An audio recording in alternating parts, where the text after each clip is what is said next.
직업적인 위기에 처할 할 시기가 왔어. 그 망했어요 지금.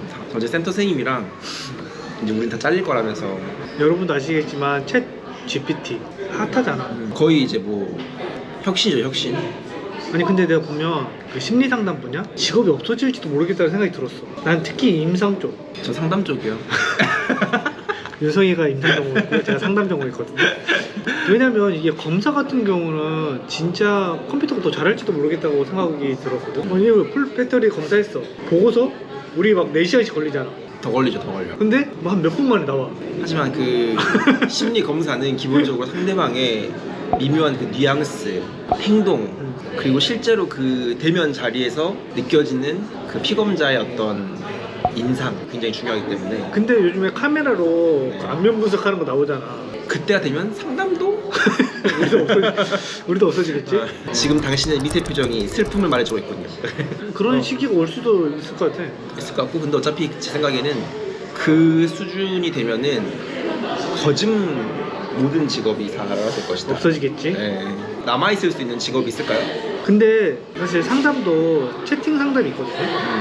근데 이거는 진짜 더 빨리 없어질 것 같아. 물론 상담은 이제 공감도 있어야 되고 그런 사람과 사람을 만났을 때 그 미묘한 정서적 교류 같은 게 있어야 되니까. 그거는 우리 세대의 착각일 수 있어요. 아 그럴 수 있겠네. 미래에 또 바뀔 수도 있으니까. 그죠. 이제 MZ 다음이 알파 세대잖아요. 아세요 혹시? 몰라. 태어날 때부터 스마트 기기에 익숙한 세대. 알파 2010년 이후 출생자를 이제 알파 세대라고 하는데, 제 생각에는 이제 그 아래 세대는 이제 뭐 인공지능 세대 이런 거죠. 그래서 윤석이 말처럼 공감이라는 개념이 바뀔 수도 있겠다. 진짜로 보면. 왜냐면은 사실 그 위로를 받는 게 어렵지 않을 수 있거든요. 대화가 안 되는 강아지한테도 우리는 위로를 받잖아요. 강아지 최고야. 집에 들어가잖아? 아무도 안 나오는데 우리 강아지 나온다. 키우세요? 아니.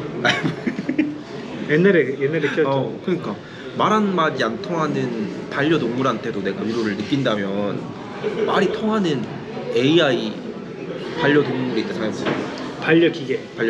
근데 사실 기술의 발전이라는 게 너무 급격하게 빨리 되기 때문에 생각해보면 아이폰 나온 지 얼마 안 됐거든. 그죠? 이제 본격적으로 나온 거는 10년 좀 넘었죠 이제. 근데 이렇게 발전했어. 나 어렸을 때 삐삐 들고 다녔어. 이 GPT로 예를 들어서 어떤 특정한 잘못된 편향된 정보를 무제한 복사를 해가지고 인터넷에 무제한 뿌리는 거예요. AI는 그게 맞는지 안 맞는지 구별을 못하니까. 그죠. 어쨌든 인터넷에 있는 정보를 끄집어 와가지고 메커니즘이 정답을 찾는 게 아니라 제일 정답과 근접한 어떤 정보를 많은 찾는 건데, 이제 이미 인터넷에 그런 편향된 정보를 무제한으로 올려버리면은 이 알고리즘은 그거를 구별하기가 되게 어렵단 말이죠. 아 그럴 수 있겠네. 그래서 최근에 이제 교수님 만났거든. 그 교수님도 이런 얘기를 하시는 거야. 애들이 레포트를 쓰는데 이게 AI가 썼는지 진짜 자기가 썼는지 구별하기가 어려운 시대가 왔다. 그래서 레퍼런스를 꼭 달아라고 이야기를 하려고 한대. 올해부터는. GPT도 레퍼런스 알려줘요. 근데 그 레퍼런스가 정확하지 않대. 그러니까 어떤 답변을 쭉 말해주면은 그렇게 말하는 근거 자료는 어디에 있어라고 하면은 그 정확한 우리가 그 레퍼런스 다는 그 형식대로 달아줘요. 이렇게. 그래? 그럼 그거 안 되겠네. 진짜 엄청난 거죠. 방법이 없는 거예요 사실. 이제 우리 얘기가 좀 돌아와서 상담은 어떻게 해? 저는 이렇게 생각해요.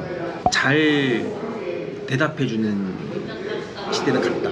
예를 들어서 뭐 우울증 치료에 효과적인 방법 알려줘. 내가 써봤단 말이야. 네 가지 방법을 말해줬는데요. 심리치료, 그 다음에 약물치료, 라이프 스타일의 변화, 사랑한 사람들의 지원. 그러면 저희가 좀 더 구체적으로 질문을 한번 해볼게요. 지금 내가 병원에 갈 수 없고 지금 당장 내가 할 수 있는 방법이 있을까에 대해서 한번 물어볼게요. 총 5가지 방법을 말해줬는데요. 자기관리를 연습하고, 운동하고, 마음 챙김하고, 친구나 사랑하는 사람들에게 가가지고 나의 감정에 대해서 이야기하래요. 그리고 부정적인 영향을 피하라고 하네요. 근데 내가 그 답변이 마음에 들지 않을 때는 이러이러한 부분은 잘못됐어, 수정해서 다시 답변해줘. 그러면은 위에 있는 질문 답변을 기반으로 다시 답변해줘.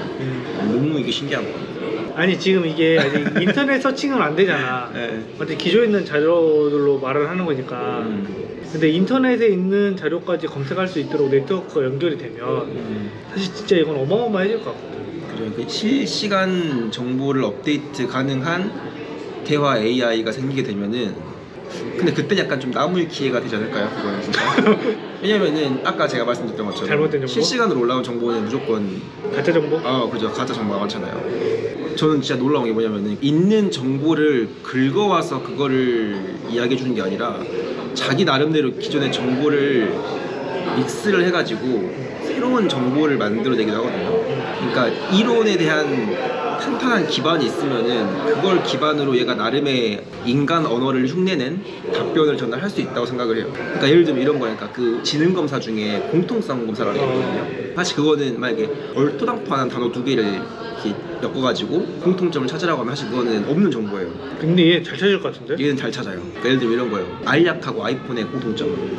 여러분, 약물하고 아이폰의 공통점이 뭔가요? 1번 약물과 아이폰은 둘 다 사용하는 사람에게 이득이 된다. 근데 2번 사용하는 방식에 따라서 해가 될 수 있다. 이런 식으로 나온 거예요. 맞는 말이네. 맞는 말이죠. 근데 우리는 몰랐잖아. 그런 생각 못하지. 그러니까 이게 딱 들으면은 원래 근데 이거 모든 지식이 원래 들으면 알고도 쉽거든요. 근데 아무튼 이거를 순식간에 판단을 해가지고 그 공통적인 요소를 분해를 해가지고 그걸 이렇게 취사 선택을 한 거잖아요. 이거 너무 신기한 거죠. 우리 미래는 어떻게 될까? 저는 솔직히 비관적이고 근데 그러니까 직업적으로 비관적이라는 뜻인데 그렇다고 우리가 죽을 거라는 건 아니에요. 근데 나는 우리 직업의 패러다임이 좀 바뀔 것 같긴 해. 그죠? 하지만 없어지진 않을 것 같거든. 그러니까 마차는 사라져도 택시 기사는 생긴 것처럼 하지만 많은 부분이 AI가 대처해주지 않을까 싶어. 우리의 직업도 어떻게 될까 이런저런 잡담을 좀 나눠봤는데 여러분들의 생각도 같이 한번 공유해 주시면 좋을 것 같습니다. 그러면 좀 다음 영상에서 뵙겠습니다, 여러분. 감사합니다.